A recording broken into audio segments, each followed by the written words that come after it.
This is Channel 25 WVTT Olean.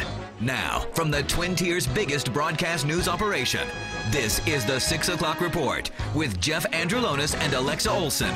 Listen on News Radio 96.7 WVTT or watch on News Channel 25 WVTT television. WVTT proudly presents the 6 o'clock report.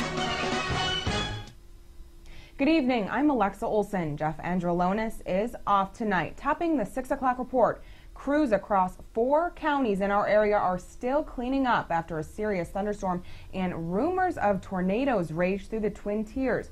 Trees were toppled over, roofs were blown off in some areas, and people are still without power. WVTT's Derek Smith drove around the Twin Tiers today documenting the damage.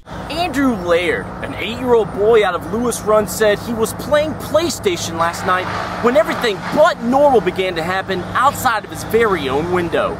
I was playing PlayStation with my grandpa, and we didn't hear no siren or anything, and then all of a sudden it started raining and hailing, like really bad, and like it looked like the window was gonna bust.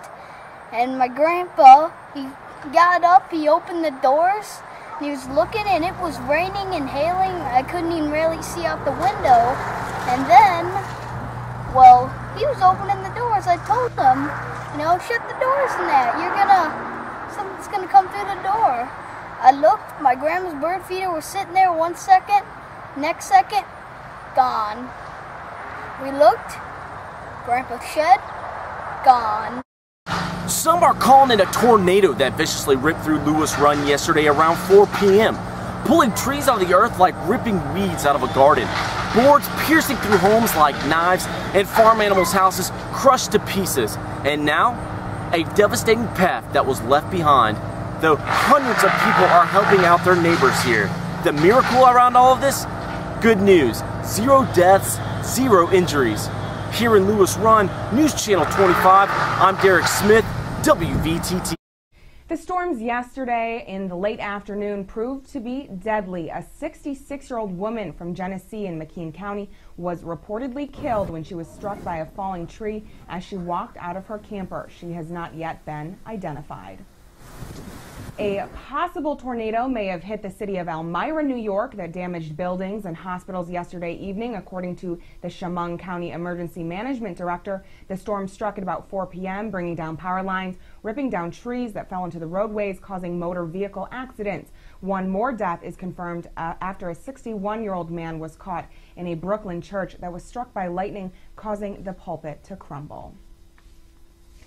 And this might not be the end of the rain for us. Some thunderstorms are predicted to hit the Olean area again tonight and possibly last through the weekend. WVTT's Severe Weather Action Team will have those full weather updates for you later on in the 6 o'clock report. Well, a lot of events are planned for this weekend. Hopefully the stormy weather won't dampen the spirits of festival goers. WVTT's Molly Inglut got an exclusive look at what St. Joseph's is doing to prepare for this weekend. It was here where St. Joseph's Church used to stand until it sadly burnt down last August. But parishioners won't let that dampen their spirits this weekend when they celebrate their 73rd annual Lebanese American Heritage Festival. St. Joseph's Maronite Church burned just 3 weeks after a new pastor took over. Now, almost a year later, Father Anthony J. Salim is working on finding a new home for his congregation and preparing for the annual Marhajan, Lebanese American Heritage Festival, this weekend. The annual festival is the oldest running church festival in Olean and will be Father Salim's first as pastor here. People in Olean in general, I think, are good people. And they've all been supportive of whatever we've tried to do, including coming to the festival, the Maharajan, and helping us. So that's been a real good sign, I think, of the community spirit here in this town. Father Salim told us a little bit about some of the activities people can look forward to this weekend. The main thing would be Middle Eastern food, Mediterranean food, and I'm not going to go through the whole list. All your people should come and try and taste them. And I always tell people you can buy it in the store, but why not come to the people who invented it? There will be games for kids. There's going to be raffles. You know, this is, after all, a fundraiser. And for entertainment, we're going to have American music, a couple of bands from local and regional.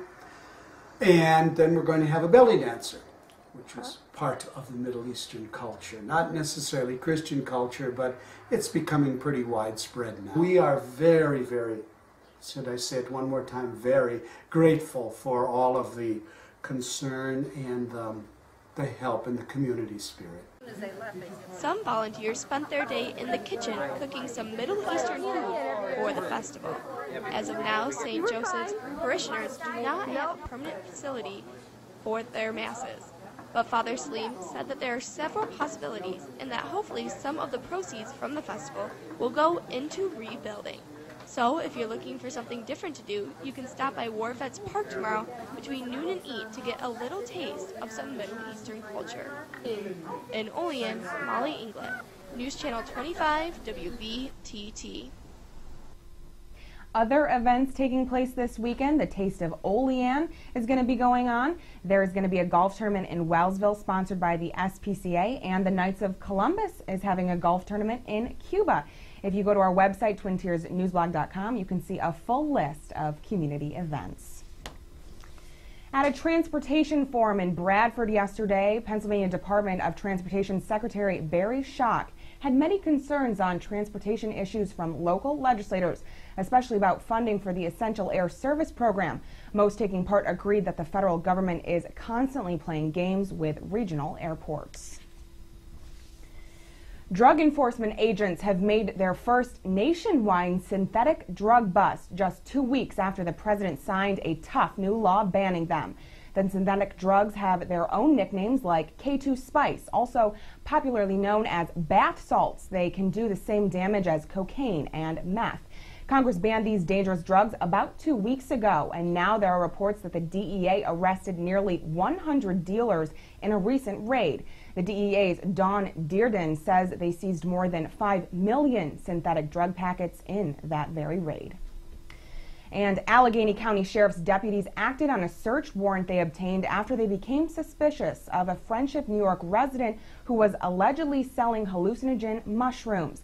They arrested 20-year-old Scott Hope of Friendship for the selling of hallucinogen mushrooms and other drug paraphernalia. Investigators found hundreds of mushrooms containing a hallucinogen in 2 105-quart totes. Upon further search of the residence, investigators also found over a half-pound of dried hallucinogenic mushrooms ready for consumption, 12 mason jars containing liquid that is needed to grow the mushrooms, marijuana, drug paraphernalia, 3 shotguns, a rifle, and illegal fireworks. Hope was remanded to the Allegheny County Jail on $25,000 cash bail or $40,000 bond. He is scheduled to reappear in Town of Friendship Court on July 31st. Well, several Jewish campers in Pennsylvania say they were scared for their lives when 3 juveniles allegedly drove recklessly through a Jewish camp, barely missing campers and staff, yelling out racial slurs and death threats in Clinton Township in Wayne County. Authorities say 18-year-old Tyler Spencer, 21-year-old Mark Trail, and 18-year-old Cassandra Robertson used paintball guns to shoot at several Jewish campers while screaming the words, "I'm going to kill you." They were charged with several felonies and misdemeanors, including ethnic intimidation, terroristic threats, and recklessly endangering another person. The driver, Spencer, is also charged with hitting one of the campers with his truck before fleeing the scene. While WVTT is still trying to get down to the bottom of that bear sighting at St. Bonaventure, we reached out to the Department of Public Safety, who said they haven't actually seen the bear, but they have heard the rumors. Well, lots more news to come. You don't want to miss it. Keep it here, Twin Tiers.